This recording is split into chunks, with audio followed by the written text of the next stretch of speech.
네, 여러분들 시청해 주셔서 대단히 감사합니다. 마라나타 복음방송 정진홍 목사입니다.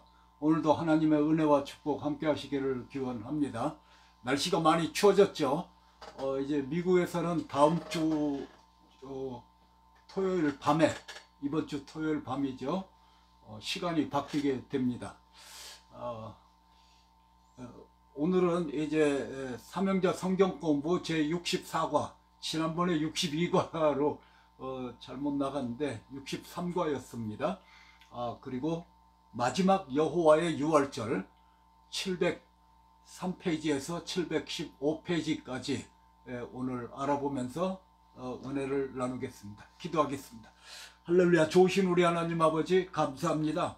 오늘도 저희들 나왔사오니 주의 성령께서 임하여 주시고 우리들 심령에 말씀하여 주시옵소서. 말씀을 가르쳐 주시옵소서. 감사하며 우리 주 예수님의 이름으로 기도드리옵나이다. 아멘. 자, 보겠습니다. 이게 인터넷이 잘 연결이 안 돼가지고 제가 티모빌 5G를 쓰고 있는데요. 그동안 아무 문제가 없었어요. 근데 갑자기 자꾸만 끊어지는 거예요. 그래서 전화해 봤더니 기기를 업그레이드 해야 된다. 아직 오지는 않았지만 자, 오늘 문정을 봐야 되겠죠? 마지막 여호와의 유월절, 잘 보이시는 줄로 믿습니다. 첫 번째 여호와의 유월절에는 하나님께서 애굽의 온 땅을 두루 다니시면서 문설주와 임방의 어린 양의 피를 뿌림을 받지 못한 모든 사람들을 치시고 애굽 신을 멸하시고 애굽을 멸하셨습니다. 그러나 문설주와 인방의 어린 양의 피뿌림을 받은 이스라엘 백성은 구별하사 보호하시고 구원하셔서 마침내 가나안 땅에 이르러 기업을 얻어서 안식의 복을 누리게 해 주셨습니다. 자, 이것이 이제 첫 번째 유월절이라는 거죠. 마지막 여호와의 유월절은 예수 그리스도께서 강림하심으로써 완성되는 것인데, 재림으로 이때에도 역시 어린 양 예수 그리스도의 피뿌림을 입지 못한 세상의 모든 사람과 세상 신과 세상은 멸망을 당하게 되지만, 어린 양 예수 그리스도의 피뿌림을 입은 하나님의 백성은 구별하시고 보호하시며 구원하사 마침내 하나님의 나라를 유업으로 얻어서 안식의 복을 누리게 해 주시는 것입니다. 분명하죠. 마지막 여호와의 유월절, 우리 봉독합니다. 기가야 되겠죠. 그 피로 양을 먹을 집 문 좌우 설주와 임방에 바르고 그 밤에 그 고기를 불에 구워 무교병과 쓴 나물과 아울러 먹되 난로나 물에 삶아서 죄송합니다. 여기가 좀 춥네요.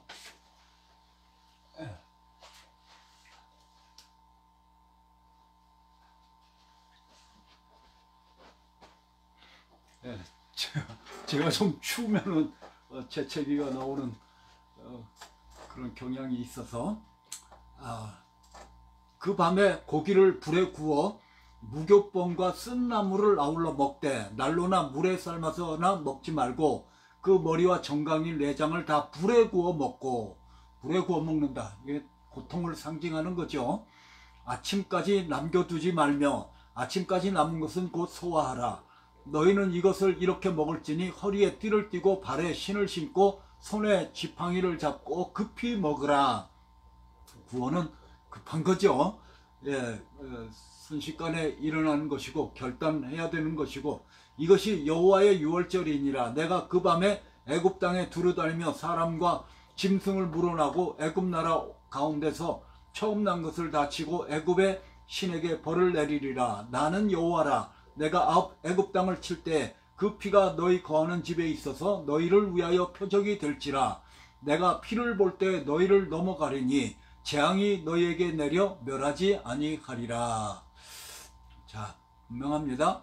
출애굽기 12장에 기록된 대로 그 밤에 애굽을 치신 자가 하나님이심이며, 또 12절 13절에 기록된 대로 이러한 진노 중에 피뿌림을 입은 집은 넘어가서 그 집을 구원하신 자가 하나님이십니다. 같은 땅에 사는 사람들이었지만 하나님께서는 하나님의 백성은 구별하여 보호하시고 구원하셨습니다.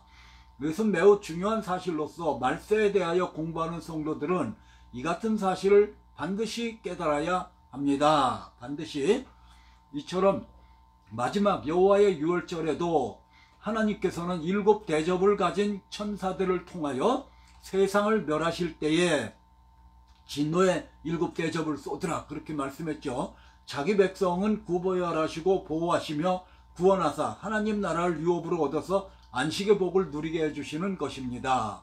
밤중에 여호와께서 애굽 땅의 모든 처음 난 것 곧 위에 앉은 바로의 장자로부터 옥에 갇힌 사람의 장자까지와 생축에 처음 난 것을 다 치심해 그 밤에 바로와 그 모든 신하와 모든 애굽 사람이 일어나고 애굽에 큰 호국이 있었으니 그 나라에 사망치 아니한 집이 하나도 없었습니다. 내가 그 밤에 애굽 땅에 두루다니며 사람과 짐승을 물어나고 애굽 나라 가운데서 처음 난 것을 다 치고 애굽의 모든 신에게 벌을 내리리라. 나는 여호와로라. 내가 애굽 땅을 칠 때에 그 피가 너희의 거하는 집에 있어서 너희를 위하여 표적이 될지라. 내가 피를 볼 때에 너희를 넘어가리니 재앙이 너희에게 내려 멸하지 아니하리라. 또 내가 보니 불이 섞인 유리바다 같은 것이 있고 짐승과 그의 우상과 그의 이름의 수를 이기고 벗어난 자들이 유리바닷가에 서서 하나님의 검은 고를 가지고 계시록 19장입니다. 이 일 후에 내가 보니 하늘에 허다한 무리의 큰 음성 같은 것이 있어 가로되 할렐루야 구원과 영광과 능력이 우리 하나님께 있도다. 그의 심판은 참되고 의로운지라 음행으로 땅을 더럽게 한 큰 음녀를 심판하사 자기 종들의 피를 그의 손에 갚으셨도다 하고 할렐루야가 울려 퍼지죠. 여기서 이제 할렐루야가 계속 나옵니다. 왜 그럴까요? 계시록 19장은 바로 세상 바벨론의 심판을 말씀하고 있거든요. 그 심판이 의롭다는 거예요. 시원하다는 거죠. 그래서 할렐루야 찬양이 울려 퍼지는 것입니다. 이 세상에 여러 가지 악한 것들과 여러 가지 그 불의한 거, 억울한 것들, 핍박과 또 순교와 막 이런 것들이 막 일어나지 않습니까? 정말 어느 때까지 우리의 피를 신원해 주지 아니하시겠나이까? 이렇게 부르짖는 소리가 계시록 6장에서 있었죠. 지금 그것을 갚아주셨기 때문에 할렐루야. 그의 심판은 참되고 의로운 심판이다. 그렇게 하면서 음행으로 땅을 더럽게 한 큰 음녀를 심판하사 자기 종들의 피를 그의 손에 갚으셨다. 이렇게 찬양이 나오는 거죠. 데살로니가 전서 1장 10절 또 죽은 자들 가운데서 다시 살리신 그의 아들이 하늘로부터 강림하심을 기다린다고 말하니 이는 장래 노하심에서 우리를 건지시는 예수시니라. 로마서 5장 9절 그러면 이제 우리가 그 피를 인하여 의롭다 하심을 얻었은즉 더욱 그로 말미암아 진노하심에서 구원을 얻을 것이니. 그러면 이제부터 7 나팔과 7 대접에 대하여 공부하고자 합니다. 여러분 계시록의 내용은 그 내용 자체가 3가지 큰 재앙으로 이루어져 있습니다. 7 대접, 7 나팔, 7 대접, 7인, 7 나팔, 7 대접 이렇게 3가지가 있는 것입니다. 자, 7 나팔과 7 대접 한번 공부해 보겠습니다. 이미 공부한 거죠. 쭉 이렇게 이제 표를 만들어서 아주 자세하게 했습니다. 성경 이렇게 이제 해가지고요. 어디에 땅, 바다 이렇게 이제 쏟아지는 그것을 했죠. 또 결과 짐승의 표를 받은 사람과 그의 우상에게 경배하는 자들에게 악하고 독한 헌대가 났다. 바다가 죽은 자의 피같이 되어 바다 모든 생물이 죽는다. 강물의 피가 되고 이것이 이제 이 세상에 심판이 임하는 것을 말씀하고 있는 것입니다. 하나님의 7 대접, 7 대접은 이 세상 심판 마지막을 말씀하는 것입니다. 마지막 나팔 7번째 나팔하고 7 대접하고 거의 동시다 이렇게 생각하시면 되는 것입니다. 자, 하나님의 은혜의 경륜, 악하고 독한 헌대가 세상에 임할 것이나 성령으로 인치심을 받은 하나님의 백성들은 해를 입지 않을 것이다. 반석에서 물을 내게 하신 출애굽의 하나님이 그날에 마실 물을 주실 것이다. 출애굽의 하나님이 낮에는 구름기둥, 밤에는 불기둥으로 보호하실 것이다. 왜냐하면 여기에 해가 이런 그 재앙들이 일어날 때 하나님의 백성들에게는 특별한 은혜가 임하게 된다는 것을 말씀하고 있는 것입니다. 그렇죠? 세상은 멸망을 당하나 주님 강림하시고 성도는 모세의 노래, 어린 양의 노래를 부르며 하나님의 나라를 유업으로 얻게 될 것이다. 이런 것입니다. 자, 여기 또 일곱 나팔에 대해서 또 쭉 이렇게 다 조사를 했습니다. 하나씩 이렇게 표를 만들어 본 거죠. 표를 만들어서 뭡니까? 첫 번째 나팔, 두 번째 나팔, 세 번째 나팔, 불 때 어떤 일들이 일어난다, 이런 것들을 이제 쭉 여기에 열거를 한 것입니다. 다섯 번째 나팔, 여기 뭡니까? 네 번째 나팔 후에 적그리스도가 나타난다, 이렇게 이제 말씀하고 있죠. 이것이 바로 이제 전 3년 반, 후 3년 반을 가르는 그런 표시가 되는 거죠. 자, 그래서 다섯 번째 나팔, 여섯 번째 나팔, 이것은 이제 적그리스도가 나타난 후에 일어날 일들이라는 것입니다. 그 전에는 이제 물론 이제 그 전에도 적그리스도가 등장을 하죠. 등장을 하는데 이제 뭐 성도를 핍박하거나 이렇게 하는 것이 아니라 이스라엘이 이제 속아가지고 거짓 평화가 있는 그러한 때라고 볼 수가 있는 것입니다. 그래서 땅, 수목, 풀의 3분의 1을 태우고요. 바다, 뭐 피가 되고요. 그리고 이제 물들의 3분의 1이 쓰게 되어서 많은 사람이 죽임을 당하고요. 그리고 해, 달, 별들의 3분의 1이 이제 어두워진다. 이런 것들이 이제 나팔의 내용이죠. 다섯 번째부터는 조금 상황이 다른데요. 이건 뭐냐면 영적인 고통, 그리고 화가 있다, 이렇게 세 번 말씀했거든요. 이것은 이제 여러분들이 계시록 제가 강의해 놓은 것이 있는데 67과에 걸쳐서 해 놓은 것이 있는데 이것을 보시면은 그것에 대해서 이제 자세하게 알게 될 것입니다. 화가 임한다고 그랬어요. 다섯 번째 나팔에는. 그래서 제3의 환란 성전이 건축되어 제사와 예물을 드리게 됨, 평화의 시대가 됨, 이 기간 동안 증인이 두 증인이 이제 성도들이 양육받는 기간이다, 이렇게 이제 말씀을 했는데요.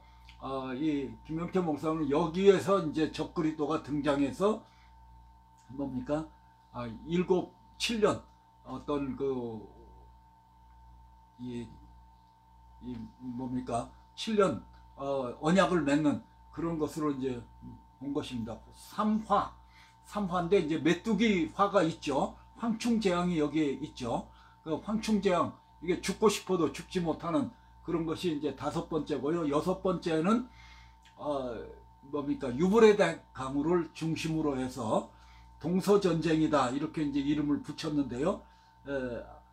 결국 이 전쟁이 아마겟돈으로 이어지는 것입니다. 동서전쟁이 유브라데 강이 이제 중심으로 해서 2억의 그게 나오지 않습니까? 계시록 9장이죠. 그래서 이제 정치적 사건이다, 이렇게 해서 이제 자세히 여기에 이렇게 조사를 하고 살펴본 것을 여기에 기록해 놓은 것입니다. 일곱 번째는요, 아마겟돈 전쟁입니다. 아마겟돈 전쟁이고, 그 아마겟돈 전쟁의 내용이 일곱 대접이다, 이런 식으로 우리는 생각할 수가 있고요. 아마겟돈 전쟁 막바지에 주님이 일곱 번째 나팔이 불면서 주님이 재림하신다, 이렇게 생각하시면 되는 것입니다. 일곱 번째 나팔과 일곱 대접, 이렇게 돼 있죠. 스가랴서 14장에 보면요, 아마겟돈 전쟁 마지막 즈음에 주님이 재림하시는 것으로 되어 있는 것입니다. 그렇죠? 그래서 이게 가로로 돼 있어가지고 마지막 여호와의 유월절로 말미암아 오시는 주님의 재림과 직결된 일곱째 대접과 일곱째 나팔로 주님이 강림하시고, 그러니까 일곱 번째 나팔과 일곱 번째 대접, 이게 이제 같은 거라는 거죠. 이해가 되시죠? 그래서 이제 일곱 대접이 있는데 이것은 아주 급하게 쏟아지는 것인데요, 심판인데 일곱 번째 대접 그리고 일곱 번째 나팔, 이건 이제 같은 것이다 라는 것입니다. 그래서 일곱 번째 대접과 일곱 번째 나팔로 주님이 강림하시고 세상은 심판을 받고 성도는 구원을 받아 유업을 얻게 됨. 어린 양의 노래, 모세의 노래를 부르게 됨. 애굽의 10가지 재앙 중 마지막인 일곱 번째 재앙과 같다. 이렇게 이제 볼 수가 있는 것입니다. 그래서요, 사실은 이것을 리니어로 직선적으로 이렇게 해석을 하면요, 해석이 안 됩니다. 그 다 설명을 해놨는데요, 무슨 말씀이냐면 일곱 인 재앙이 지난 다음에 일곱 나팔이 오고 일곱 나팔이 온 다음에 일곱 대접이 온다, 이렇게 해석하면은 이게 해석이 안 됩니다. 그 관계를 잘 알아야 된다. 그건 이제 자세한 것은 여러분들이 그 계시록 강해를 여러분들이 참조해 주시면 되겠습니다. 자, 하나님의 진노를 가득 담은 일곱 천사의 일곱 대접은 하나님의 백성을 애굽에 붙잡아 두고 가나안 땅으로 보내지 아니할 뿐 아니라 하나님을 대적하는 애굽 땅에 쏟아졌던 10가지 재앙과 같은 것입니다. 하나님께서는 애굽의 10가지 재앙 중 9번째 재앙까지에서는 그 이스라엘 백성을 구별하시고 보호하시다가 마지막 10번째 재앙에서는 사건을 통하여 애굽과 애굽 사람과 애굽 신을 완전히 멸하시고 자기의 백성을 구원하셔서 그 땅에서 나와 기업을 얻게 하셨습니다. 여기 자기의 백성 가야 되겠네요. 자, 이와 마찬가지로 이런 게 뜨죠. 이 뭐가 이상한 게 자꾸만 방해꾼이 나왔네요. 자, 이와 마찬가지로 마지막 여호와의 유월절에 하나님께서는 일곱 대접을 가진 천사들을 통하여 세상을 멸하실 터인데, 이때에도 하나님께서는 하나님의 백성을 일곱 대접 재앙 중에 6번째 재앙까지는 세상에서 구별하시고 보호하시다가 마지막 7번째 재앙으로 세상과 세상 사람과 세상 신을 멸하시고 예수 그리스도의 강림하심으로 말미암아 성도들은 하나님 나라를 유업으로 얻게 할 것입니다. 이제 휴거가 된다는 거죠. 7번째 나팔, 7번째 대접에 휴거가 되는 것입니다. 그렇기 때문에 뭘 말씀하는 것입니까? 환난 통과라는 거예요. 환난 통과. 환난 통과라는 것입니다. 많은 사람들이 이제 뭐 팀 라헤이 뭐 남은 자들 뭐 이렇게 해가지고 갑자기 이제 휴가가 언제 일어날지 모른다 뭐 이런 식으로 말하는데, 그건 이제 잘못된 어떤 성경하고는 조금 멀다고 생각할 수가 있는 것입니다. 하나님은 마지막 여호와의 유월절에 자기 백성은 구원하시고 세상 것을 대속물로 주실 것입니다. 야곱아, 너를 창조하신 여호와께서 이제 말씀하시느니라. 이스라엘아, 너를 조성하신 자가 이제 말씀하시느니라. 너는 두려워 말라. 내가 너를 구속하였고 내가 너를 지명하여 불렀나니 너는 내 것이라. 네가 물 가운데로 지날 때에 내가 함께 할 것이라. 강을 건널 때에 물이 너를 침몰치 못할 것이며 네가 불 가운데로 행할 때에 타지도 아니할 것이요 불꽃이 너를 사르지도 못하리니 대저 나는 여호와 내 하나님이요 이스라엘의 거룩한 자요 내 구원자임이라. 내가 애굽을 너의 성량물로 구수와 스바를 너의 대신으로 주었노라. 내가 너를 보배롭고 존귀하게 여기고 너를 사랑하였은즉 내가 사람들을 주어 너를 바꾸어 백성들로 내 생명을 대신하리니. 이게 이제 대신 그 죽임을 당하게 하신다는 거죠. 계시록 15장 1절 5절로 8절 16장 1절을 보면 일곱 천사가 가진 일곱 대접의 재앙은 마지막 재앙으로서 하나님의 진노가 이것으로 마치게 됩니다. 그리고 계시록 16장에 기록된 대로 일곱 대접의 재앙이 모두 쏟아짐으로써 이 세상의 모든 것이 심판을 받아 멸망당하게 됩니다. 특별히 16장 17절 일곱째 천사가 그 대접을 공기 가운데 쏟을 때에 성전의 보좌로부터 나오는 되었도다 라는 음성은 하나님의 진노의 재앙으로 이 세상 모든 것이 심판을 받아 멸망당하는 아주 시원한 말씀인 것입니다. 그렇죠? 답답하죠? 오늘날 우리나라의 정치가 돌아가는 거, 이 세상에 여러 가지 일들이 일어나는 정말 억울하고 공의가 이루어지지 않는 이런 것들 때문에 정말 제가 어떤 때는 한국에 그냥 가서 있기만 해도 스트레스가 쌓여요. 그렇죠. 거기서 나오는 여러 가지 이야기들을 보면요. 자, 그러나 이 모든 것이 주님 오실 때 시원하게 된다. 자, 계시록 15장 1절 또 하늘에 크고 이상한 다른 이적을 보매 일곱 천사가 일곱 재앙을 가졌으니 곧 마지막 재앙이라 하나님의 진노가 이것으로 마치리로다.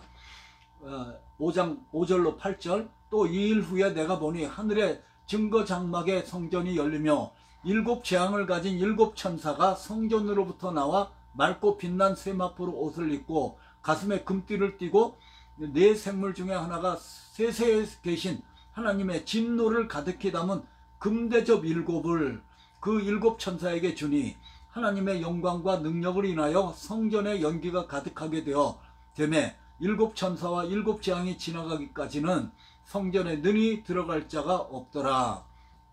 16장 1절 또 내가 들으니 성전에서 큰 음성이 나서 일곱 천사에게 말하되 너희는 가서 하나님의 진노의 일곱 대접을 땅에 쏟으라 하더라. 일곱째가 그 대접을 공기 가운데 쏟음에 큰 음성이 성전에서 보좌로부터 나서 가로되 되었다 하니 하나님의 진노를 가득 담은 일곱 천사의 일곱 대접은 하나님의 백성을 애굽에 붙잡아 두고 가나안 땅으로 보내지 아니할 뿐 아니라 하나님을 대적하는 애굽 땅에 쏟았던 10가지 재앙과 같은 성격인 것입니다. 아멘이죠. 자, 우리들이 또 한 가지 알아야 할 사실은 계시록 17장은 18장과 함께 바벨론을 가리키며 그러면서 애굽을 가리키며 또 로마를 가리키고 있다는 사실입니다. 뭘 말씀하냐면 이 세상 전체를 말씀한다는 거예요. 이 세상. 그러니까 계시록 17장은 영적으로 보는 애굽, 혹은 영적으로 보는 바벨론, 영적으로 보는 로마이며 계시록 18장은 정치적으로 보는 애굽, 정치적으로 보는 바벨론, 혹은 정치적으로 보는 로마입니다. 그렇죠? 자, 영적인 것, 정치적인 것, 또 이 상업적인 것까지도 거기에 다 포함이 되어 있다는 것을 우리는 알 수가 있습니다. 자, 그리고 이 세상의 마지막은 계시록 17장, 18장과 같은 세상이 될 것입니다. 이처럼 이 세상의 마지막이 계시록 17장, 18장과 같이 되면 과거에 애굽에서 하나님의 백성이 고난을 당하고 죽음의 고통을 맛보며 애굽을 떠나 가나안 땅에 들어가지 못하도록 막았던 것처럼 마지막 때에 이 세상 성도들도 환난을 당하게 될 것입니다. 이와 같이 되면 출애굽기 3장 7절의 말씀과 같이 하나님께서는 내가 애굽에 있는 내 백성의 고통을 정령히 보고 그 간역자로 인하여 부르짖음을 듣고 보고 듣고 우고를 알고라고 말씀하시면서 애굽의 진노를 쏟으시고 자기 백성을 건져내신 것과 같이, 그러니까 애굽 세상이죠. 이 세상은 애굽과 같다. 애굽 세상인 것입니다. 결국 이제 심판을 받게 될 것입니다. 그렇죠? 계시록 18장의 말씀처럼 바벨론을 무너뜨리시고 예수 그리스도께서 강림하셔서 계시록 17장, 18장과 같이 되어버린 이 세상을 심판하시고, 그래서 마귀들의 처소가 되었다 이렇게 말씀하지 않았습니까? 자, 자기 백성 구별하시고 보호하시어 구원하셔서 예비하신 하나님의 나라를 유업으로 얻게 하실 것입니다. 계시록 18장 힘센 음성으로 외쳐 가로되 무너졌도다 무너졌도다 큰 성 바벨론이여 귀신의 처소와 각종 더러운 영에 모이는 곳과 각종 더럽고 가증한 새에 모이는 곳이 되었도다. 그 음행의 진노의 포도주를 인하여 만국이 무너졌으며 또 땅의 왕들이 그로 더불어 음행하였으며 땅의 상가들도 그 사치의 세력을 인하여 치부하였도다 하더라. 그렇죠? 스갈에서 14장 1절로 5절, 요엘서 3장 1절 2절, 그리고 11절 14절은 마지막 날, 심판의 날, 마지막 여호와의 유월절에 그리스도 예수의 재림과 직결되는 아마겟돈 전쟁을 보여주고 있습니다. 그렇죠? 만국이 적그리스도의 주도하에 예루살렘을 치기 위하여 모여올 것입니다. 그때 여호와께서 나가사 그 열국을 치시고 그날에 그의 발이 동편 감람산에 서시고 원수들과 친히 싸우실 것입니다. 백성들은 죽고 남은 백성은 성 안에 갇혀 있을 때에 주께서 강림하시고 감람산이 갈라지고 그 사이로 피하게 하기 위하여 구원하시며 예루살렘을 유린한 모든 원수들을 심판하시고 자기 백성을 구원하실 것입니다. 스갈에서 14장 여호와의 날이 이르리라. 그날에 내 재물이 여호와의 날이라고 그랬죠. 여호와의 아시는 날 이렇게도 말씀하고요. 그날에 내 재물이 약탈되어 너희 중에서 나누이리라. 내가 열국을 모아 예루살렘과 싸우게 하리니 성읍이 함락되며 가옥이 약탈되며 부녀가 욕을 보며 성읍이 백성이 절반이나 사로잡혀 가려니와 남은 백성은 성읍에서 끊쳐지지 아니하리라. 그때에 여호와께서 나가사 열국을 치시되 기왕 전쟁 날에 싸운 것 같이 하시리라. 그날에